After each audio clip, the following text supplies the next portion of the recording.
Good morning or good afternoon, depending on where you're tuning in from. And our third episode of Coffee Corner. I'm only one of your hosts. I'm Kelly Chang, the head of marketing at Goldcast. I'm very excited to be here with all of you today. So thanks so much for joining us. If this is your first time here at Coffee Corner, this is our series in partnership with some of our friends at 6 Sense and Qualified.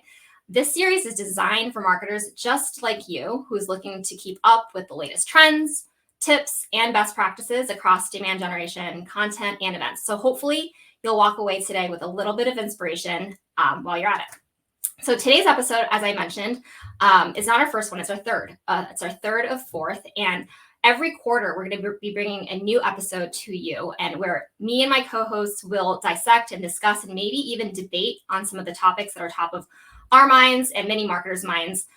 So from increasing brand awareness to developing effective programs that drive pipeline, to content creation, to building community and fostering customer relationships. We're going to talk about all of it during this series. Registration for our next episode, our final episode, will be open soon. But if you can't wait, I'm going to be sharing a slide now. So here's a little bit of a sneak peek of what you can expect. So today, August 14th, we're going to be really talking about elevating the customer experience, how to excite and delight all of your customers in the fourth quarter in a couple of months. And our fourth and final episode on November 20th, we're going to be talking about community, crafting community connections through innovative events. All right, so before we go and get started, where I'll introduce my guests, I do have some housekeeping items. So for all of you who are wondering, this is being recorded. We will be sending this out later this afternoon in a couple of hours when the recording is ready. Please share your comments and engage in the chat. We want to make this super community-centric, my panelists and I. If you have questions for any of us, please drop them in the Q&A tab. That's to your right-hand side. If you drop your question into the chat, don't worry about it. We'll move it over to the Q&A tab for you. And like I mentioned, we are recording this. The on-demand recording will be available after the event. And we are actually also doing a giveaway today. So for everyone that is joining live today, you're going to get a free t-shirt. Who doesn't love free t-shirts? And so we're going to be sharing this free Coffee Corner t-shirt with all of you. So if you're here, keep an eye out for an email from someone from the Goldcast team. We'll be reaching out to send out this t-shirt for you. All right, that is all of the boring housekeeping stuff that I have for you today. So are you guys ready to meet my co-hosts? Please let me know in the chat. I am super, super pumped to have both Ernest Utu, who is our Senior Director of Sales Development at 6 Sense, join us, and also Sarah McConnell, who is the VP of Demand Generation at Qualified. A little bit later today, we also have a special guest appearance from someone else that's going to be sharing, be giving us a surprise to talk more about the customer experience. So hi, Sarah and Ernest, how are you guys today? Hi, I'm good. How are you, Kelly? Good, good. How's the week been? It's been good. I feel like it's, same old, same old. What about you, Ernest? Same here. I just got out of Yosemite camping with my triplets. So it's the first time taking the 4-year-olds out to a camping environment. So it was a lot of fun. But it was honestly, I did not know that you had triplets. That is an incredible, feat. That's tough. How did you do it? I don't know. So tired. I am very tired. I am very tired. I don't know how I did it as well. So it was fun either way, but also a little hectic as you'd imagine. But we made it, so I'm happy. Yeah. How are you, Sarah? How's your day? Both of you are based in the SF area, right? Yeah, we're in the SF area. We have a marketing team on site today, which has been really fun. So I'm taking a break from that, but we're doing a leadership team meeting to talk about, God, I can't believe we're talking about already H2 of this year and all of next year. Someone was like, oh, it's almost mid-August, and I almost teared up a little bit. So I don't know if anyone else out there is feeling the same way, but I was like, where'd this year go? I know. I feel like as marketers, we're always just thinking quarters ahead, and now we just even have to plan even further ahead. So I definitely feel that the same way. All right. So today we're going to be talking all about the customer experience. And so when we were, preparing for this discussion, there's really three stages or three phases of this kind of customer experience. The first is before they're a customer, really getting in front of the right people to get them to be a customer. The second is, all right, they've they're a new customer, first 6 months. How do you make sure that they, are happy? And then the final phase is that long-term relationship. So let's kind of like dig into these phases. So the first phase that I mentioned, getting in front of the audience. A lot of what we've talked about in, Coffee Corner in previous episodes is, getting in front of your prospects, generating pipeline, generating brand. That's all part of that. I'm curious, Sarah, let me just ask you in particular, how do you get in front of an audience that, is most likely to become a new customer? And how do you are there any tactics that you've seen that work really well to making sure that that getting in front of the right audience to becoming that first-time customer is a really, really strong connection? Yeah, I love this question because you're right. I think in previous Coffee Corner episodes, we've talked a lot about this. I'm in demand gen. So this is where I spend so much of my time. It's like, how do we get in front of this audience? How do we grab their attention, get them aware of who we are, and then eventually obviously drive demand to realize they need our product? But as far as standing out, because I know this whole episode's about like surprise and delight, I feel like there's like your foundational things you're always going to do. I feel like, you talk about ABM campaigns and you're serving ads and you're doing outbounding and you're going to events, and those are great, but they do cover like very large swaths of audiences. And I feel like in this particular episode, as we dig into like surprise and delight, the first thing I would want to talk about is like, you can't cover your whole audience. If you really want to surprise and delight people, like you're not really going to be able to do that across a major audience. Even if you have unlimited budget, like, wow, must be nice. But it's just a really hard thing to scale. And then you're not really surprising and delighting or making those potential prospects feel special. So I think it's really like honing in on who is the small subset of the current audience that you're going after that you are willing to invest a little bit more time, a little bit more money and effort into. And then the fun part for me is always deciding like, and then what is that next step of making sure that audience does feel like special and unique? So for us particularly, I think surprise and delight stands out in like ABM campaigns. And the way that we think about it a lot at Qualified is like, we have our like air coverage ABM campaigns running that cover like, again, those really large swaths of audiences and accounts to make sure like they are seeing messaging from us, they can know who our brand is and recall it. But then we have that small subset that we're like, okay, we're willing to invest that little bit more time and money into. And for us, a lot of times it is something like a direct mail piece. Our CEO and CMO really love high quality direct mails. So they've really pushed me and our team to think of like unique and different things that we can send to people to stand out that they're going to look at all the time or use all the time. And my CEO always uses the same example. And he was like, it's been years. He was like, but I remember getting invited to an event where they let us make our own custom Nikes. And he was like, it just stood out all the time. And like, he was like, we got to design what we wanted. We got our names on it. It was branded. And he was like, it was just like such a cool experience. And I still have those Nikes. I still look at them. I still remember the brand that like helped us do that. And so that's kind of the bar that we have when we talk about, and again, like really small niche audiences, because obviously you're not going to have like thousands of accounts and people making custom Nikes. So for us, every time we have a campaign, whether it's quarterly or like H1 or H2, we decide what is that like really high value, like surprise and delight piece that's going to be a part of that campaign, and then set very strict parameters on who it can be sent to and who can utilize it. So again, for us, we do like a lot of analysis on who's the most important champion in our deals. Like we get like, Ernest, I think it's really interesting. I was at Empowered a couple of weeks ago and someone from Sixth Sense was saying and like Sixth Sense deals, there can be 26, I think she said, different people in a deal cycle. So as these deal cycle gets bigger, we run analysis to say like, okay, who of those 26 is like the one or two people that we want in our corner, because we know based on our data that they're the ones that are going to be like going to the mat for us every time and really like influence those decisions. And then that's who we focus our campaigns on. So that's great. I love that idea of custom shoes. That would definitely make an impact for me too. So I'm hearing a lot about like ABM being like the ABM being the most targeted strategy for this being able to work, because direct mail. I've honestly, over the last couple of months, I've heard direct mail come up a lot. And direct mail is one of the oldest ways to market, and which is just so interesting, is making it come back. And I think it's amazing if it's done right. I feel like this custom Nikes was a very, very strong direct mail execution. Who was it? I was looking at a LinkedIn post. I think it was Tom Wentworth from Recorded Future. He was talking about how he got really, really strong direct mail results. But at the same time, I've gotten direct mail, like someone sent me a box of literally just paper. And it was such a waste. And I was so pissed off because I I get really excited when I get mail, and it's really disappointing when it's a package and it's nothing inside. And so I feel like it can go either way. And it's really, really important just to know your audience really well, that niche that you talked about, and making sure that whatever investment you're making is going to have a payout. Or like Sarah, I'm curious if you had like experiences where direct mail falls like short and it just didn't really work. And, as a contrary to your Nike example. Oh, totally. And I think just generally speaking, like you're never going to make everyone happy. So like if you're trying to find like the perfect thing that everyone that's going to be really hard to do because people have different tastes and different things.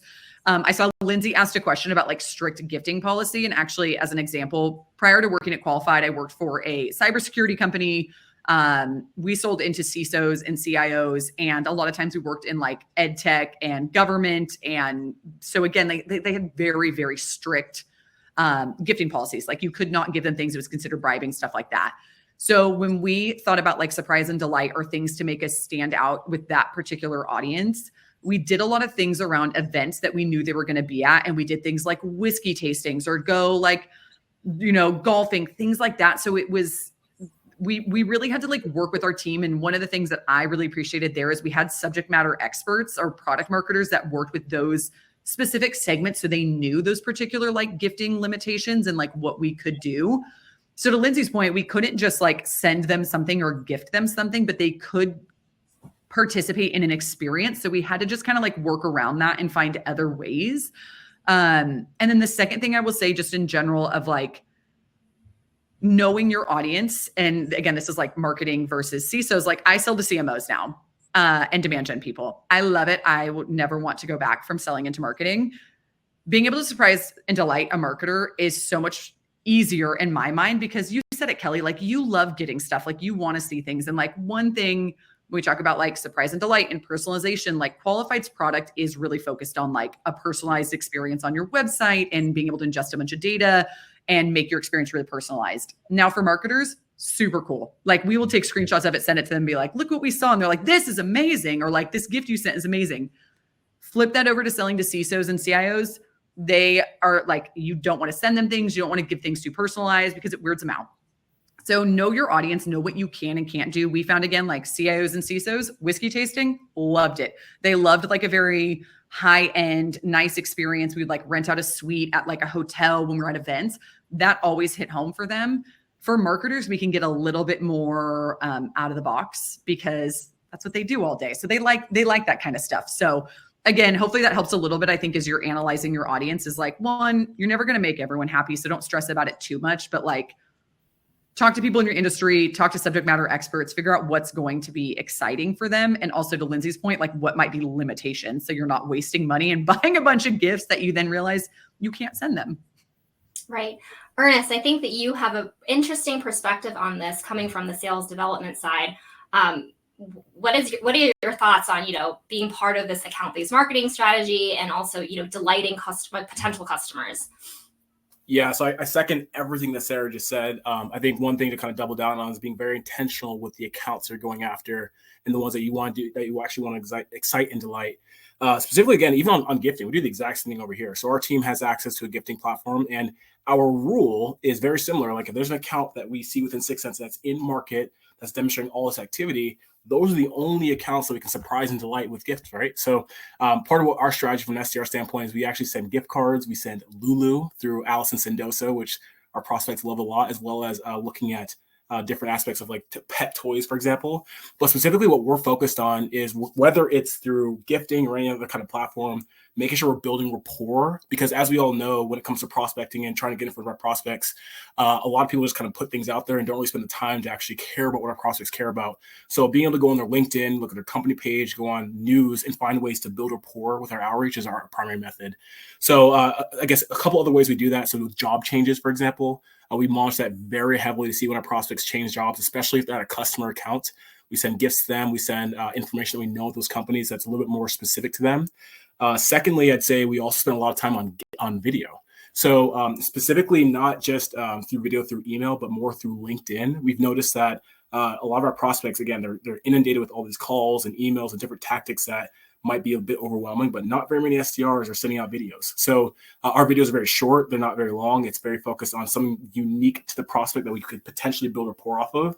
And we've noticed that in this age, again, where a lot of activity is kind of scaled out and not very personalized, taking those approaches go a long way. So we've had success with it. A couple things I want to double click into. You mentioned job changes. That's actually a big one for us too at Goldcast. When someone changes a job, delighting them, surprising them with a congratulatory gift or something like that. How are you guys monitoring job changes? I know there are a lot of softwares out there. I'm curious, how are you at 6 Sense doing this? Yeah, sure. So there are a lot of different tools out there. I think in its most basic form, SDR teams have the ability, not everyone operationalizes this, with LinkedIn Navigator to pull in your account list and see companies that people change jobs at. So that's an easy way to do it. I think we're actually looking to release something in a couple of quarters or so that helps us do it with some of our customers. But I'd say specifically, it's interesting that you call that out, that you all do it, because a lot of people do that tactic. And that kind of goes back to the motion of building rapport, right? If every single prospect who's at a current customer gets a note from an SDR saying, hey, congratulations, I saw you took on this new role, at a certain point, it's not going to have the same effect. But the way you find success is by making sure you're building rapport with them or using something unique to the individual to try and book the meeting that way. So I guess in terms of getting in front of our prospect, that's just one avenue to pursue. But the most important thing is kind of taking an extra step and not just using the most generic, simple methods to try and get in front of our prospects to make sure they actually feel appreciated. That goes a long way for us. I feel like it's a really tricky situation with the sales development execution of, sending out a gift. It's like, oh, I'm going to send you a gift in exchange for a 30-minute demo call. And you really don't want to get there, because in my experience, we've tried that, in previous roles at Goldcast in the early days, people don't show up after they get the gift. And so it's really, really heartbreaking to see a strategy like that go down the toilet. I completely agree. And I think the one thing I will say is, again, being very intentional with the accounts that you're choosing. Because if you have the ability to see any kind of information on their likelihood to have a conversation with you, you will see a higher conversion on the accounts that take those meetings actually turn into pipeline or revenue if they're actually interested in what you're doing. Versus I think we all know if someone sends me a gift, I don't really care what the product, I might take the meeting just to get the gift. But you have a higher chance to make sure you're successful with that effort if it's towards the right kind of accounts. Okay, so now we've talked about, getting in front of the right people, selecting the right accounts, making sure that you're building a rapport and it's not just super transactional. Now they're a customer. We've won the close one deal. We're ringing the bell. It's super exciting, but we want to make sure that they're super happy in that first 6 months. That's so important to make sure that they renew. I think most of us are working on annual contracts here. What is your strategies? I'm going to start with Sarah here and making sure that that customer experience, because marketing, I feel like a lot of our effort is getting that close one pipeline. And then, the job is not done because we still need to get that recurring revenue coming back. And I feel like that customer marketing part it's sometimes an afterthought. And I want to bring that to the forefront today. Sarah, can you tell me about your thought process in customer marketing? Yeah, I think as it pertains to customers in the first 6 months, there's 2 or 3 things that stand out that particularly, and this is at Qualified and at other companies I've worked at where marketing's been able to make a difference. The first is, I do think a gifting component. So we'll help set something up where it's thanks for being a new customer. We send them something nice. It's branded swag, which is just something small, but it does really go a long way and people reuse those. But I know we've talked a lot about gifting. The other 2 things that we have really focused on is we'll offer up opportunities to meet with subject matter experts at the company. And this is something that 6 Sense does it well, that I have been a part of and have experienced. And it's so helpful is we will, with new customers, obviously our customer success team is great and they're going to spend a ton of time with them and getting them set up, and giving that good customer success experience, I think, is so vital to making them happy in the first 6 months. But obviously as marketers and sales, we don't have as much control over that. But we will, as a customer marketing team, say, hey, do you want to meet with it's usually me or my CMO and do a qualified on qualified session, or 6 Sense. I know you do 6 Sense on 6 Sense sessions. And we find it's really well received. It creates really good rapport with the customers. So I get to meet with them and chat with them and learn what's hard for them. And then I just have a relationship with those customers moving forward, which I really value. And I truly do look forward to those sessions. So if you have a subject matter expert in your company that has the time and the bandwidth to sit down, especially with high priority customers, to just say hey, let me walk you through how I'm thinking about this. Here's I always share the pitfalls I've learned. I'm I'm not afraid to tell you where I failed. I've used this product for 4 years. I'm our guinea pig. Let me get on a call and tell you pitfalls to watch out for, because I've been there, I've done it. And then the third thing I think from a marketing perspective is bringing customers into events. So giving them some love, having them, whether they're speakers or just inviting them. We found this is just a really great way. it goes both ways. Like it's good for our customers. It helps get them brand awareness. It helps get them out there. A lot of times we'll work with customers where they're like, hey, we have this person on our marketing team that we really want to build up their brand. And I'll be like, that's amazing. I'm going to bring them to this. We do our pipeline summits. We'll have them on as a speaker. Like they don't have to talk about qualified. We just want them on as like a subject matter expert to share their expertise. And again, it just helps build their brand. It helps elevate them within our community. And then it does build, again, that rapport that Ernest talked about, where later on we can go to them and say, hey, we want to make like a customer story, or we're looking to do this. So anytime we have events, we always try to weave in customers and just show them a little love there. Like we'll send them stuff afterwards, like thank them for coming, just like really make it a good experience for them. So I think those are like the 3 areas that at least here at Qualified, that as a marketing team, where we feel like we can make like an immediate impact in that first 6 months. One follow-up question. I love that you guys do the qualified, unqualified, and 6 Sense does the 6 Sense on 6 Sense. It's honestly for all 3 of us here, we're marketing to marketers. So it's us that are the experts, and we can find the time to make these programs work. I'm thinking for other marketers, maybe in the audience, where maybe they're not selling to marketers, maybe they're selling to developers, and they may not have, a developer at the ready. Any suggestions on making sure that subject matter expert has that commitment to helping you as a marketer? Yeah, I know at companies that I've worked with, like they'll hire that person. So like we used to have at the old company, like there is a person internally that was hired only to be like our subject matter experts and be like customer facing or prospect facing. To your point, Kelly, I think with more technical roles, if you're selling into developers or CISOs, like asking your CISO to get on customer calls, probably not happening. And that's probably not their area of expertise. But we've typically found that most of those companies have someone internally that they will hire that will kind of be their like technical expert that can do those outward facing communications. And if you are listening to this and you're like, I don't have that, the other thing I would say is see if there's like podcasts or influencers or someone in your community that you can build rapport with that can help you with that. So like, even in like very technical industries, like again, like I was in cybersecurity, there's a lot of quote unquote influencers out there that have podcasts that do a lot of speaking opportunities.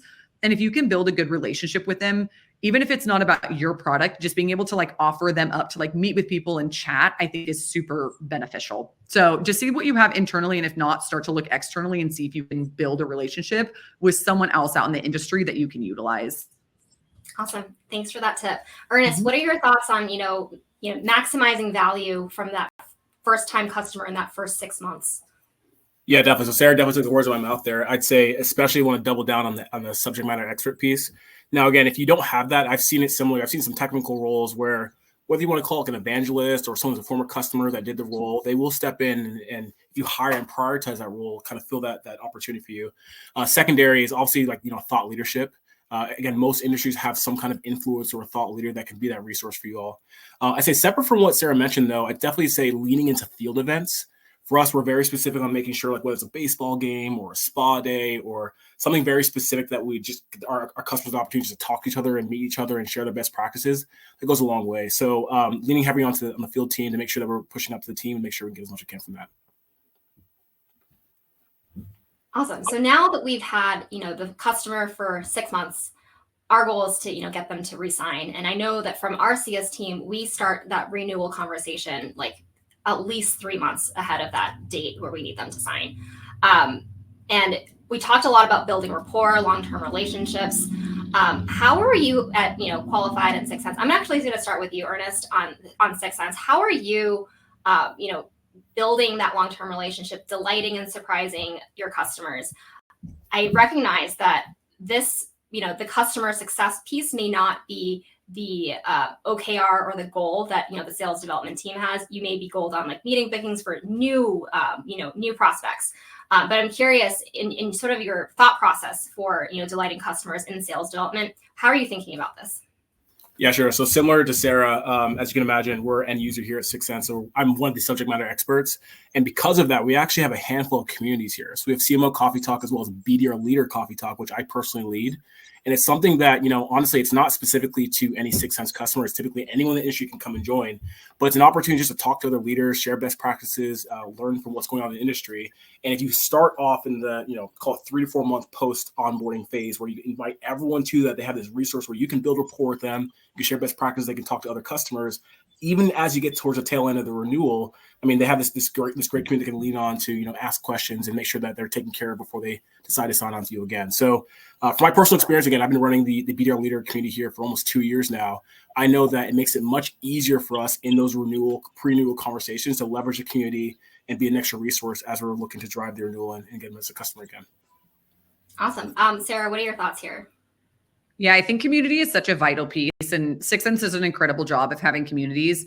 It's been funny. I always joke that I feel like marketing is very cyclical, and we'll see things that are like really effective and then they kind of fall to the wayside, or people are like, oh, this doesn't work anymore. We've talked a ton about gifting. I feel like a year ago, people were like, oh, direct mail doesn't work. And then I'm like, well, that's weird because it keeps working for me. I don't know. And then like it comes back and it gets super popular again. So I do think community has gone through that, and 6th Sense has built incredible communities early that people do engage in. And like a year and a half ago, we started to see communities pop up everywhere. It was like during COVID, you couldn't meet in person and people got really overwhelmed with communities. So I think if you're listening to this and you're like, oh, community, great idea, look at what's already out there. If there's competing communities out there, like for us in particular, like CMO Coffee Talk, like we're like, we don't need to do one. Like people are already there. Like 6th Sense has such a good handle on that.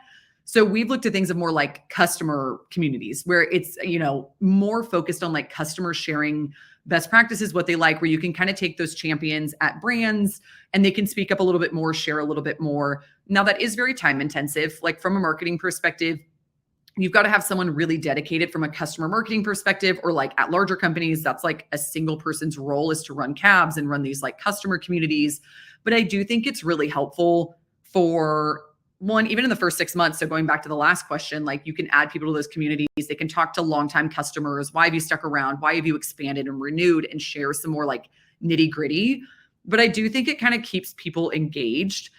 Other things that we think about is engaging the purchase, like the decision maker on like the budget holder early with things. And however you do it with like surprise and delight, or having like, we'll have execs reach out, is typically if you're doing year-long contracts, or if you're lucky enough and you've got 2-year contracts and 3-year contracts, as you start to run towards the end of those contracts, most likely that champion that was like the budget holder is probably not your end user every day. Like they're not the person that's in your product every single day and using it. So you've got to get to them early and think about that from like a customer marketing perspective, an exec perspective. If you're doing cabs, if you're doing customer communities, is try to re-engage that budget holder earlier in the process than you think you need to, because what you don't want to do is a month out be like, oh shoot, they forgot what our product even did, and now we have to re-educate them. It's been 3 years. We've done a ton of product like announcements since then. So like our marketing team will help a lot with setting up EBCs in person around events. So saying like, hey, you've got a renewal coming up in 6 months for this really great customer. We're going to help you schedule time to bring that customer in. We're going to bring in our execs so they can have conversations with them. We're going to do demos there. Marketing doesn't own every part of that, but we do help organize and like schedule those. So I do think those play a really big role in the renewal. And then I would say the last thing is making sure, if you can, and like, again, this isn't typically marketing, but if you're on sales in this, like sometimes this is sales, is making sure like your customer success team, your sales team, and if you have account managers are all really aligned, because there's nothing worse. And as all of us on this call who have like been buyers of software, of the renewals coming up in 3 months, you've never talked to someone, and then you just get an email that they're like, hey, your renewal is coming up. Here's your contract. You're like, well, I don't know you. Like, what are you like? You talk to a CSM. And I think companies that do this really well have a very like holistic strategy. They're very well aligned. The QSA, or like what we call QSAs, are success architects, but are like CSMs at other companies. And the account managers are very well aligned on like who's doing that communication. When are you reaching out? When are these meetings scheduled? Can we do an EBC versus just like tossing over a renewal contract 2 weeks before it's due? So again, not always marketing's purview, but if you can, and you're high enough up in the company, you can kind of go scratch at these things a little bit and see how things are going and see where you can help. It definitely is worth it to help mitigate churn and help with expansions. That's great. Thank you for sharing all of that. You mentioned one acronym that I want to make sure our audience understands: EBCs, executive briefings, yep. I'm assuming. Yep. Gosh, there's so many acronyms in marketing. I always forget. And I'm like, how did I even learn these? I feel like just over time I've absorbed like hundreds of acronyms. But yeah, executive briefing centers. So we do them virtually sometimes. We do them in person. So like Dreamforce is coming up. We'll do executive briefing centers here in our office because we're near Salesforce Tower. And marketing does help with managing those. And then we'll also do them virtually. So it's just a really good chance to, throughout your contracts, revisit one, like, how is it going? What's the success that you're seeing? Making sure that, again, that budget holder that's probably not in your day-to-day is seeing numbers and success and ROI. So you're presenting that early and often. And then if you can get execs in the room with them, even better. Then they can build those relationships, ask questions. Our execs will like tease product roadmap and say like, hey, here's things that are coming. It's just, again, talking about surprise and delight. It's a really good way to get customers bought in. Right. You don't have to surprise and delight with just gifts, but just a product vision is delightful enough. People love product. If you're willing to like sneak peek a product roadmap, which like your developer team and your engineers will hate you for, but if you can, customers do love it. Cool. I want to share a couple of things that we're doing at Goldcast, and like we're experimenting with how these are going, and these are the things that we're doing year after year, so they have been successful for us. So just wanted to throw out some ideas for everyone that's watching. So we do this event every year. It's in the fall, October timeframe. It's called the Goldies Awards. And so it's like a customer award program where we basically name like the top, like we have different categories, like best virtual event, best, guest DJ or whatever. And we, award these awards to our customers. And we not only give them an award, but we also take out a billboard out in Times Square in New York City and put their faces on there to really give them that customer love. And so those have been really, really like successful marketing specific. I call them gimmicks, but they're tactics. And it really helps people feel valued and seen and heard. So those are some ideas that, we are doing this year and actually last year too. Awesome. Thank you so much, Sarah and Ernest. We had a ton of questions that we're going to cover towards the end, but I'm going to go into our third segment here, and I'm going to invite our guest speaker, who is Austin Sandmeyer, the head of growth and customer marketing at Sendoso. Please join us on stage, Austin. I think I did it. Did I make it? Yeah, you're here. We talked a lot about Sendoso, and so Austin, can you just give a quick introduction on your role and what you do at Sendoso? Yeah. Hi, everyone. I am Austin Sandmeyer. I'm the head of growth and customer marketing at Sendoso. So growth is kind of all things around net new, some pipeline generation, events, all kinds of fun stuff there. And then on the customer side, all fun customer marketing things. A lot of the stuff that we're talking about today directly correlate into onboarding, lifecycle, customer retention, churn mitigation, communities. Oh my gosh, I've just been jamming out in the back here. I love everything so far. Awesome. Okay, so Austin, I'm gonna ask you. It's actually, we're calling this story time. So I'm gonna ask you to actually share a little bit about some customer stories about surprising and delighting the customer journey. So I'm gonna let you take it away. Yeah, I mean, I think like for story time, when I think about stories, there's so many stories when you think about from a customer lifecycle. And one thing that I want people to think about when they're thinking about this whole process of delighting their customer is like, it really begins almost before they're a customer, before any of that is occurring. Anything that happens there.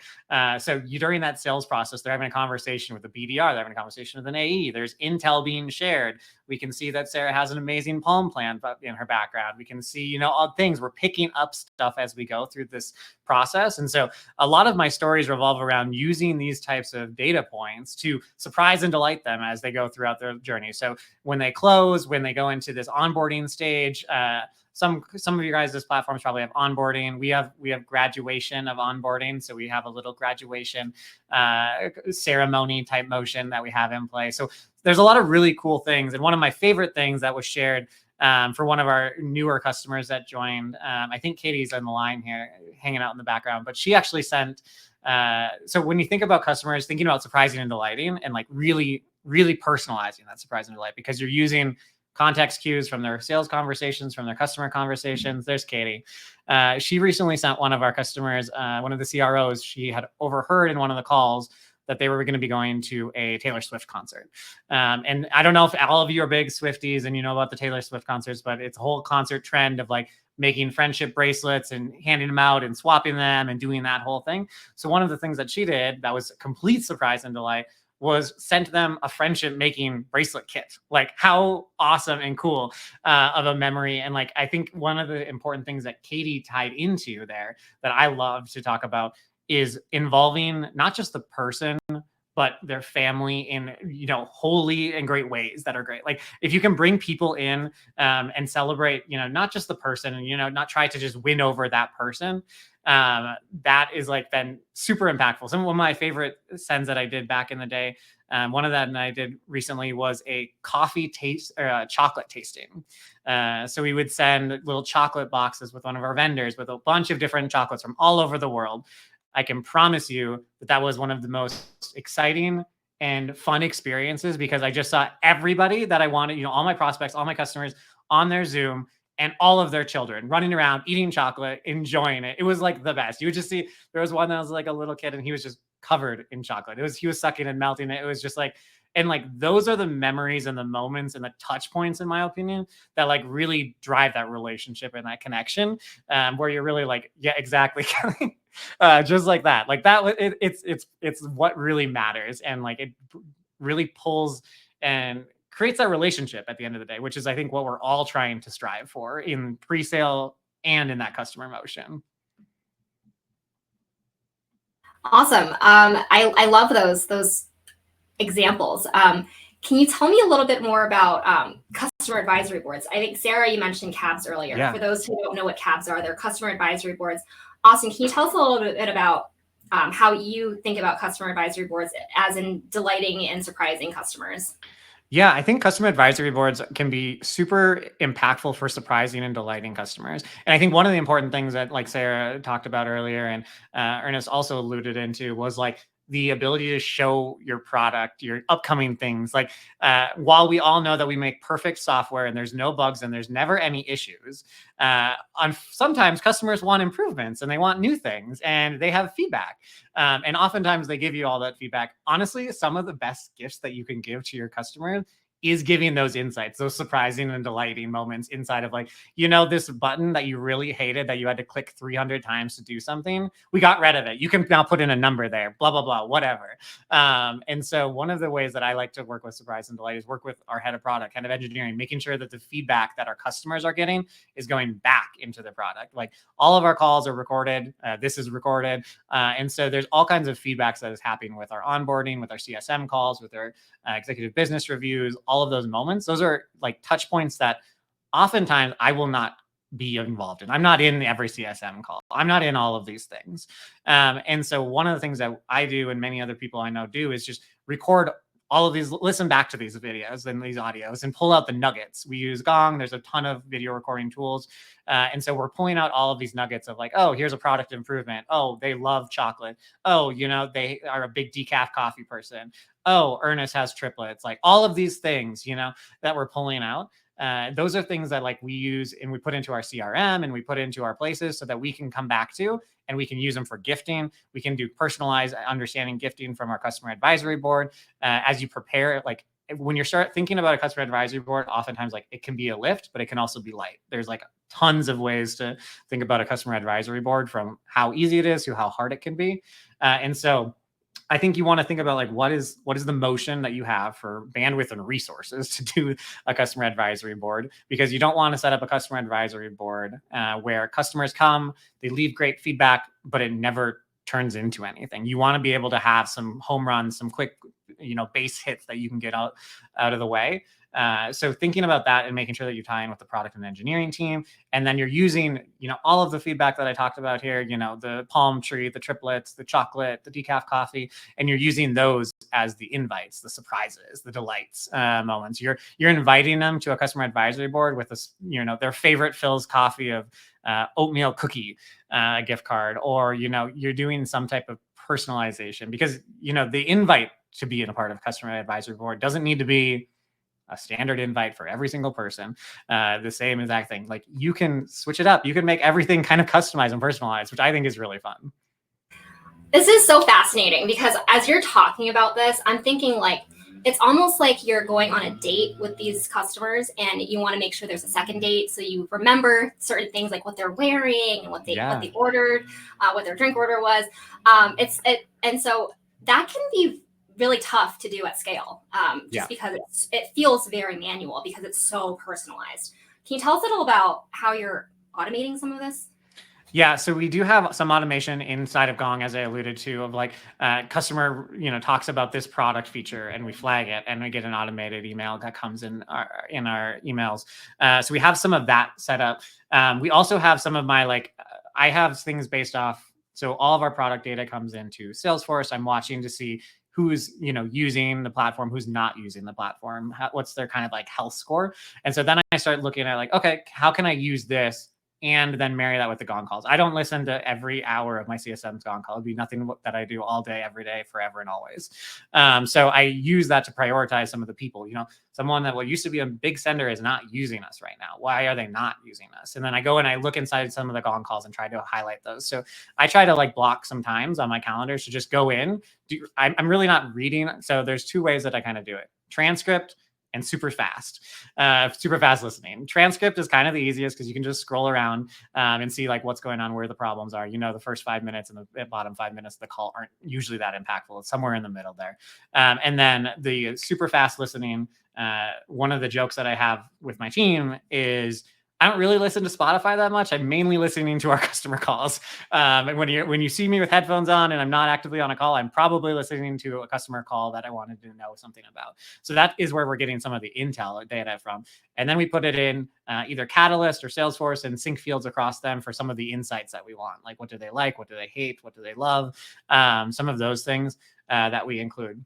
So that's kind of how we're automating it. It is a manual motion. And I do think what you want to do, if you want to start this is a walk, crawl, run approach that you want to do.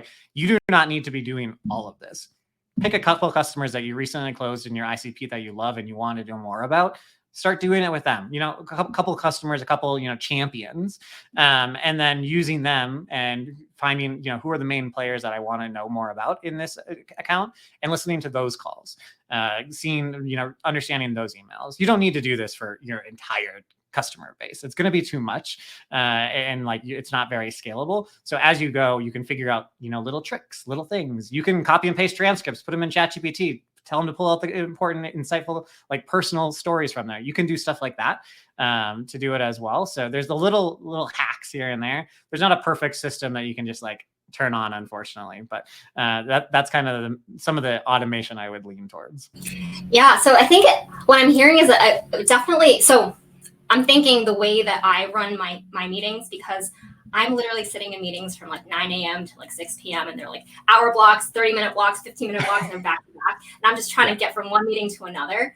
But it's almost we have to take a step back when we're having these customer calls, and in the first 5 to 10 minutes, really, really connect with the person. So in the transcript, you can then pull out those nuggets for you to put into your CRM, so then it is all automated. But you do need to make sure that there is a part of that call that is dedicated to getting to know the person, rather than jumping straight into all business. Exactly. Some of the tricks that I use is I share with CSMs on a reoccurring basis, in Slack, here's some cool talking points that can help you understand more. So an example like that is today I actually did it with you guys. I was what's your favorite coffee order? I now know what everybody's favorite coffee order is. You also can, have that as a breaking point. Oftentimes CSMs get on calls, and prospects and AEs also get on calls in this manner, and they're just hello, nice to meet you. What are we doing? Let's go. And running, because they're in this back-to-back day every day, and it's hard. So it's best if you can provide some type of, icebreakers. Where are you located? I see you're in a different place than what I see normally. And so, oh yeah, we're traveling, we're in Minnesota with family, or I love the lakes country. We're here for vacation.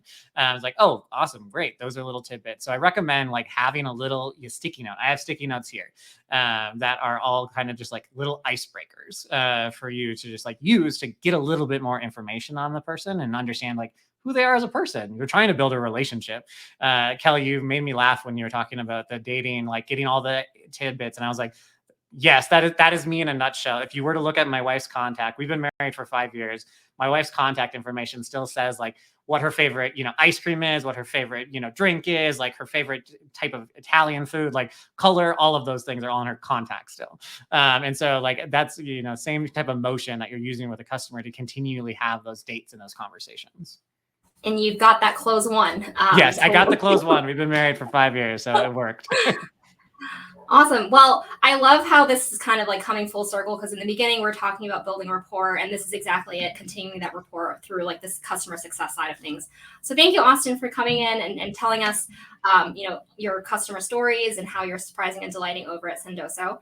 I'm going to ask Ernest to come back on stage because we've got a ton of Q&A questions from the audience, and we're going to start from the most upvoted one. So those that are still here and have asked questions, take a look at the questions that are in the Q&A tab. If that's something that you're curious about, click on the thumbs up button, and I'm going to start on the most upvoted ones because I'm not sure if we're going to be able to get through everything on time. All right, so let me start sharing the first one. Okay, so from Jenna. I feel like balancing being helpful without being annoying is key with customers. How do you all find the balance in communication cadence? I feel this so hard. I feel like I'm emailing our customers 10 times a week, even though that's not true. But curious for the rest of my co-hosts and panelists here, what do you think? Yeah, I'll add something to that. I think the biggest thing is, as long as your message or what you're looking to contribute is truly valuable, and it's something you truly believe your persona is going to care about and can help them do their job better, then more times than not, I mean, again, obviously be careful of frequency, but more times than not, then they'll appreciate that. So for example, right, if you have user groups, right, if you want to send a user group email to individuals to check out your product and talk to different users, that's a good way to kind of engage with them with something that's going to be helpful. But I think being mindful with what you're talking about and what you're sharing with them should be the key to make sure you're not annoying. Any thoughts here, Sarah? Yeah, I would say it depends on the customer. And I know that's a terrible answer, but you can probably get a pretty good vibe from the customer if you're being like too much. Like most people, you can read it in the communications. So the other thing I try to be cognizant of here is like how many people are talking to that customer at the moment. If you have a customer marketer, they're working with a customer success manager, or renewal is coming up, they're talking to an account manager. Is marketers tend to be, and maybe I'm just tooting our own horn here, but like tend to be the most organized of that, is try to organize what's going on and make sure you aggregate asks. If you've got 4 or 5 different asks coming from 4 or 5 different people within a team, no one, stuff is going to fall through the cracks, and your customer's only going to prioritize the ones that they notice or that they care about. So I think as far as the annoyance part, see how many communications are going out and who all is talking to that customer. And again, just try to bring it all together if you're able to help with that. Austin, any thoughts on this? Yeah, I mean, I would just echo a lot of what's been said. A lot of the times what I do is I go in, we have Salesforce, that's where all of our emails get logged. I go in Salesforce and I scroll and I'm seeing on the account, like I occasionally will look at accounts and be like, oh yeah, we emailed this person 17 times today. Like what is happening? Or, we're emailing different people that are in different divisions, in different departments. And I'll start looking in them and be like, okay, this is actually okay because we're talking. But choreographing is really important. And I think like, specifically as we lean into like what they're talking about here was, I know we all want to be planned for the next 2 years ahead of time and have our perfect life cycle and all of these things out. But if you have some level of communication that's going out, that's like your customer communication, your newsletter, your whatevers, trying to make sure you have those on a very visible calendar for everyone in the org to see. So they know that they're not hitting the exact same time at the exact same time that someone else is doing it when a massive email is going out or something. So giving visibility into what your current comm schedules may be is really critical. Cool. Okay, moving on to our next question. ABM can sometimes feel intrusive or impersonal. What strategies have sales reps employed to humanize the ABM process and create genuine connections with prospects? Ernest, I'm going to go with you on this one. Yeah, sure thing. So I think the ABM approach is helpful for context as to what companies care about, what kind of projects they have, but your ability to personalize that context to the individual or their individual needs is kind of how you're able to do that. So I think a great example is like if you're using, again, like a 6 Sense that has intent data or keyword research, then you see some kind of project that the company might be deploying, taking that information and tying it back to an individual around like maybe some kind of affinity program they're part of or some kind of initiative they've run from what you've seen on their LinkedIn profile. That's kind of how you make it a little bit less intrusive and more focused on something that's more like rapport focused or something that's very unique to the individual. Anybody else have anything to add here? Yeah, I think this is the only thing I would add is like, I think the key to that is making actual genuine connections. And Austin kind of talked about this is like, if you don't try and you don't try to make that connection or like ask genuine questions, yeah, it's going to come off impersonal and intrusive because it is impersonal and intrusive. And I know that's easy to say when reps have quotas and they have numbers to hit and like they are having to go through like a large number of accounts. But I found like if you genuinely ask questions and you genuinely do try to connect with those people, it come across. It like people can read that intent, just like they can read intent when you're just like they're just a number in a system. So try to like actually spend a little bit of time with it and like give it a genuine effort, and it's probably going to come through that way. Yeah, and there's one thing I want to add to this too as well. If you have sales orgs that you're kind of worried about whether or not this is happening, monitor the volume of what they're actually sending. For us, for example, in terms of emails that we're sending through SalesLoft, we're actually about a third of what we did in the past because we do want to double down and sending like really good, personalized, effective emails. So if you do get a sense that the volume the team is sending is too high, that's probably the case where it is a bit impersonal. Just asking to kind of scale back a bit to make sure they're spending time with the prospects in a meaningful way. Yeah, there's that balance of like scaling at volume, but also making sure it's high quality. So yeah, totally hear that. Okay, next question is specifically for Sarah. Given the increasing concerns about privacy and the potential for personalization to feel creepy, how can demand gen marketers effectively balance the need for targeted messaging while maintaining trust and building authentic relationships with prospects? Yeah, this is such a good question. I think, again, we've talked about this quite a bit, but like know your audience. So if you do sell to an audience that does not like the creepy factor and you've gotten a lot of feedback about that, or like with data and privacy, avoid it. So don't try to push it, like read the room a little bit there. I do think as far as building an effective personalization strategy is it doesn't have to be one-to-one. Like I think personalization comes in a lot of different forms. And I think it's really easy to jump to this concept of like, well, to personalize something, well, I need to call them out by name and I know what company you work for and I know what pages you looked at on our website. And I know that you like this and I know that you like this. And people are like, whoa, how do you know that? I think you can take it a level above that and look at, like Ernest kind of mentioned, like what are company projects that are being worked on? Did the company recently have an announcement? Look at higher level details, or if you have intent signals coming in and you're like, this company in general, we've seen a lot of intent data coming in around a specific keyword, is you don't have to say, we saw that the company is researching this. You can just work it into your communications. So I do think people who are really good at doing this, they know their audience really well and they know it's going to resonate. So if you find that you're getting negative feedback from the level of personalization that you're doing, just try to think about what's the level above that. Like, what can you look at that's more like company specific or like org specific? Like, hey, I saw your marketing team just put on an incredible event that was really well done. I really enjoyed it. That's not like, hey, I saw that you like Taylor Swift and that you live in Minnesota and that you like this team. Like, you can go a level above that. And I think sometimes depending on your audience, that is kind of where you have to live and breathe a little bit. Yeah, I would also just say to tap into that, personalization, we all sell to marketers, so we are very aware of personalization and how that feels. Personalization is very different dependent on the industries you sell to and who your people are. Like a personalization just at like an industry or a pain point level is oftentimes enough of a personalization for certain industries. Like I used to sell to non-marketers. I used to sell to hospitality industries, manufacturing, warehouse factories. Personalization to them did not mean, I know you're in Minnesota and you have tea and do this. Personalization to them is the pain points of the warehouse. What's happening there? Like that is the personalization. They don't get a website that is talking to them about those pain points very often. They don't need to know that, John Smith, we're excited to have you from warehouse here. So like that, bringing it a level up, and that'll already be a home run. So I have a question for this crew here. I get emails all the time. I'm always going on websites, software websites, not because I'm looking to buy, but I'm just curious about homepages, the layouts, just looking to draw inspiration from other great brands out there. But there's so much software out there that tracks me on a website. And literally seconds after I visit a website, I'll get an email from a BDR from that company saying that saw that you were on a website. How does that work for all of you at your companies? And because I do see that tactic a lot. And sometimes I do reply if it's something that I'm in the market for, but just knowing my behavior, I'm doing more research, not really to buy, but to more for my marketing efforts. What do you all think about this? Ernest, I saw you went off mute, so I'm going to go with you first. Yeah, so I should probably opinion on this one. I'd say for us, because it's a testament to our product, it does work. It's not what we encourage or like. Because again, like, people are doing research or on their own buyer's journey, so you want to respect that regardless of whether or not they're actually talking to you at the moment.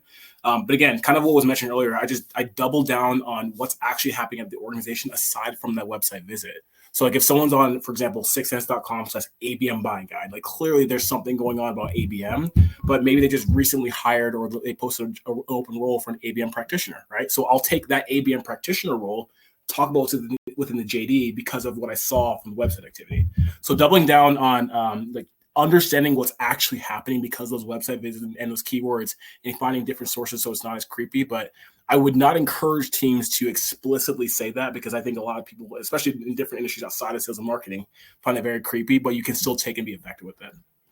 Yeah. And I want to second what Ernest said too, because I think if you go to a homepage and you look and you're there for a couple minutes and you never leave the homepage, like that's not a great signal. Like that is showing that you're showing like some intent. And like, if I am encouraging my SDR or BDR team, I'm saying like, hey, if you're going to follow up with them, send a helpful piece of content. Like that's a pretty good like top of funnel indicator, or don't follow up at all, which it's hard to tell SDRs don't follow up because again, no one blames them. They have numbers to hit and they are just trying to make a living. So like use that context. But if they're on my pricing page and then my terms of services page, and then they're on like product pages after that, I'm like, oh yeah, they're pretty interested.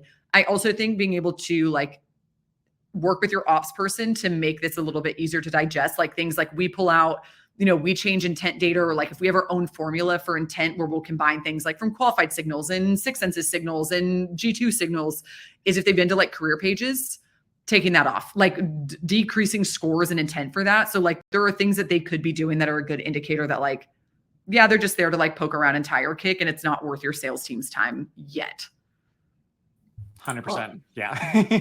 It's all about matching all of the other signals. Like you being on a website is one element here. It's just one little point. It can be a trigger, but like there's so many other things you got to marry that with that make the most sense. Yeah. Awesome.